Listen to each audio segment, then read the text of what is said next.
This feature, Clare Women in Business, is funded by Comishún na Mán with a television licence fee.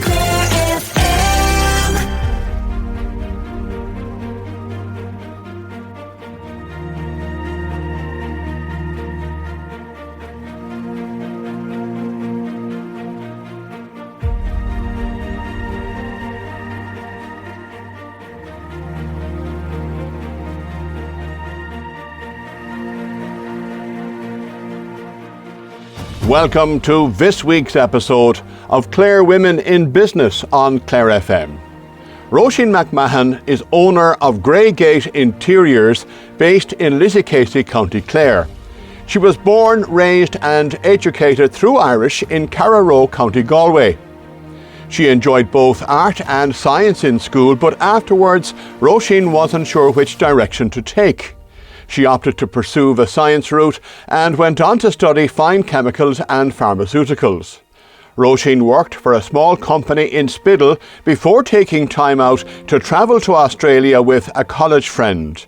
That trip lasted a little longer than originally planned. I got to work for a veterinary pharmaceutical company in their quality assurance department, and I loved it so much that I stayed for 5 years. So it was there that I met my now husband, who happened to be a Clare man. So we returned to Ireland in 2002 and moved to Dublin, where I worked for a large multinational pharmaceutical company. Then I changed role a little bit there. I went from quality assurance into regulatory affairs, which is more about the licensing of the products. So in all of these roles, it's very much systems-based and attention to detail. So my creative side was never challenged. The plan, though, going to Australia, it's what maybe many of your peers did after graduating. Mm-hmm. So you probably would have worked in pubs and shops and restaurants only before you got that pharmaceutical job. Yeah, exactly, yeah. You were taking a break and away 5 years. Coming back to Ireland, that was always the plan, so coming back home. Yeah, it was. It was too far away from family and friends. So yeah, came back in 2002. Of course, my parents were delighted when I met a Clare man over there, not an Australian. But you were in Dublin. Yeah. You went to Dublin first. Yeah. Is that because that's where the jobs were? More or less, yeah. That's where the large pharma companies were. And I suppose going from Sydney back to Carrow would have been a big jump. So yeah, I eased myself back into Ireland via Dublin. And then I suppose we always knew we were going to come west, so it was just a matter of time. Yeah, my husband got a job in the west, and then we all moved down. And I was lucky I was able to continue working for the same pharmaceutical company, working remotely, which was actually unheard of back in 2011. It's all the rage now, of course, yeah, exactly, but going back 15 years ago, you were doing that. You were working for a company that facilitated that. Exactly, yeah. I was very lucky. How long did you do that for then, working from home? 10 years or more. So it was only last year that I decided to give up that side of things and to go full-time in interiors. While I was in Dublin, a good friend of mine who was very much into art and photography decided that a course in interior design would be a good idea. This hadn't been on the radar at all for me at the time. But then once she mentioned it, I knew, that would be for me. So we did that together in the Dublin Institute of Design. It was a part-time course for a year, and I just really loved it. And I knew that's what I wanted to do then. But you were working full-time all this time. Was it just you were looking for another outlet? Yeah, exactly, yeah, another outlet. I always knew I liked interiors. I liked, as a child, playing around with my bedroom and changing it around. And then when I exhausted all that, I'd go to my brother's room and after that onto the grandparents' house. And so much to their amusement when I'd start moving around their tables and lamps to different rooms and things like that. But I always knew I loved that side of things. Yeah, so I was working full-time and did that in the evenings. And then when I moved to Clare, I was working part-time for that pharmaceutical company. So that then gave me a little bit of leeway to start doing small projects, mostly for family and friends. So you were doing a few bits, but it was probably inevitable that you would go into this full-time. Was it on your radar that you would do that, or were you going to do it part-time? Yeah, it's part-time. Well, it's a big decision to give up your job.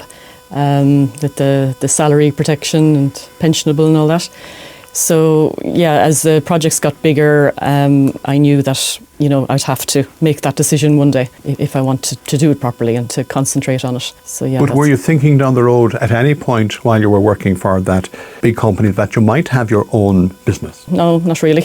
It was. I just thought I could do both for a while, but the juggling then became too much as the projects get bigger and more demanding. The difference now is that I'm in control of my own calendar, which makes life a lot easier, and you can fully concentrate on the various projects and put all your energy into the one basket rather than spreading yourself thinly across two. Was it because you were getting so many little jobs here and there for different people that you realised, hang on, there could be a full-time business, full-time job in this? Yeah, definitely. Well, people used to say to me, when are you going to give up the other job? And that's, I suppose, what started the idea. And the more jobs you did, then the more recognition you got and the more word of mouth, and they just kept coming then. You decided to start your own business. Where do you start then? You were new to all this? Yeah. Well, I suppose all along I was doing it part-time. So there wasn't a big jump into starting a business, as in starting from scratch. It was just a move from part-time to full-time. But then I suppose you realise there's so many hats to running an actual business, from the accounting side and the admin, the marketing. So then I was very lucky to come across the local enterprise office.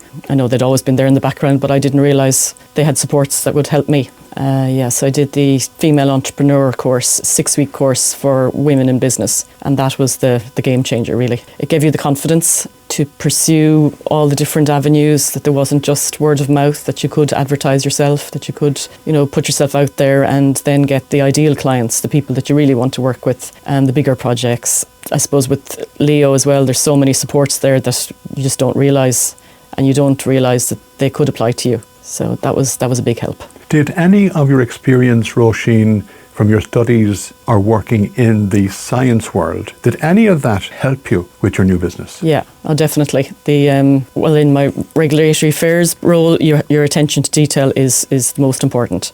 So that then comes in interiors as well, and systems. It's all very systems based and logical, and checklists. All of that helps, and I suppose communication skills as well. You have to be able to communicate with clients, with tradespeople, with suppliers. Very much comes into it. So even some of the skills you garnered while working in the sciences were transferable to a completely different field, into interior design. Did you know what to expect though? You had that period where you were phasing yourself into working here in this area full time.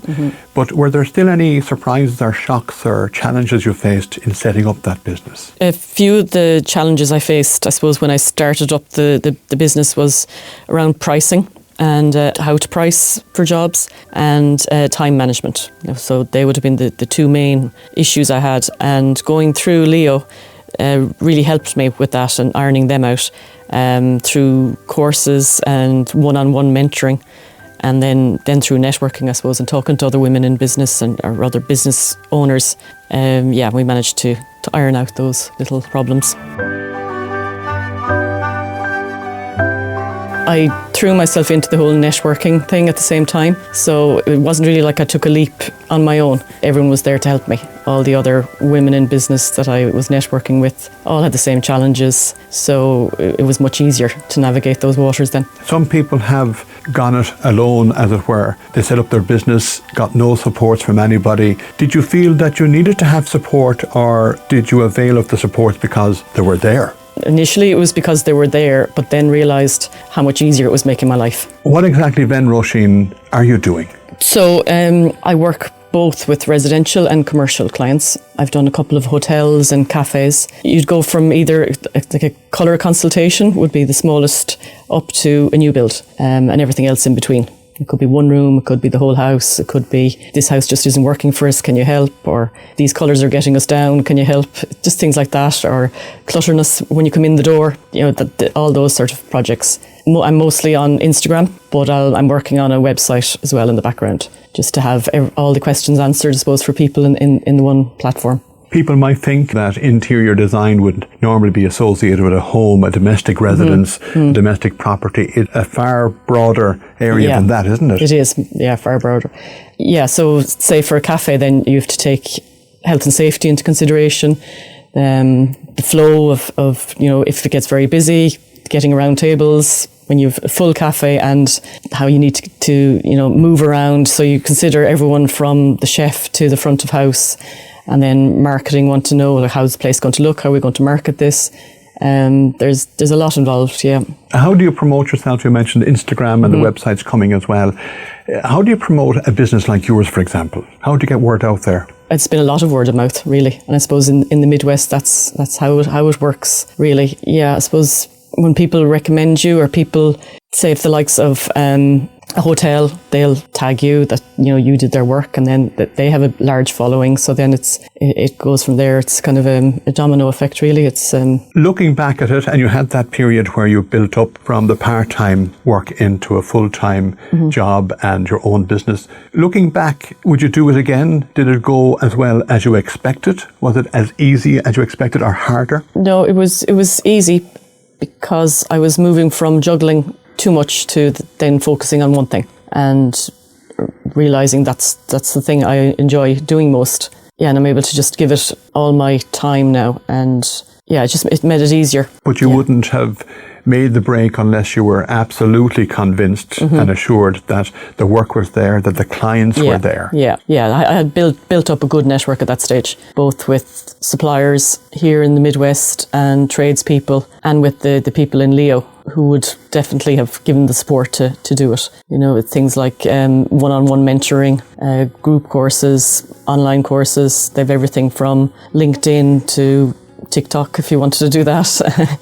There's no limit to the amount of supports that are out there, once you talk to the right people, I suppose. So knowing that you had a client base, knowing that there were supports available to you as a new business, that convinced you, I'm making the break, I'm going for it now. Yeah, exactly. Still a young business, still a fledgling business, but have you faced any other challenges, maybe challenges you weren't expecting? I suppose with any business, it's just to grow in confidence, and to have the confidence to have your voice heard, whatever the situation, whether it's a building site or with clients, or a differing of opinions, and just to, I suppose, to have confidence in your own knowledge. And I've seen so many pitfalls now and issues down the line that I would have a good bank of experience. And it's just to have the confidence to put that forward, I suppose. And going out onto building sites, mainly male dominated, I think it's fair to say. Was that an issue? That anything arise there? No, not really, but it just makes it a little bit more daunting, I suppose. But it's stepping on that site for the first time, and then after that it's fine. It's just to have that confidence. I suppose if you'd asked me that same question 10 years ago, it would have been different. But no, you gain in confidence, and at the end of the day, we're all professionals.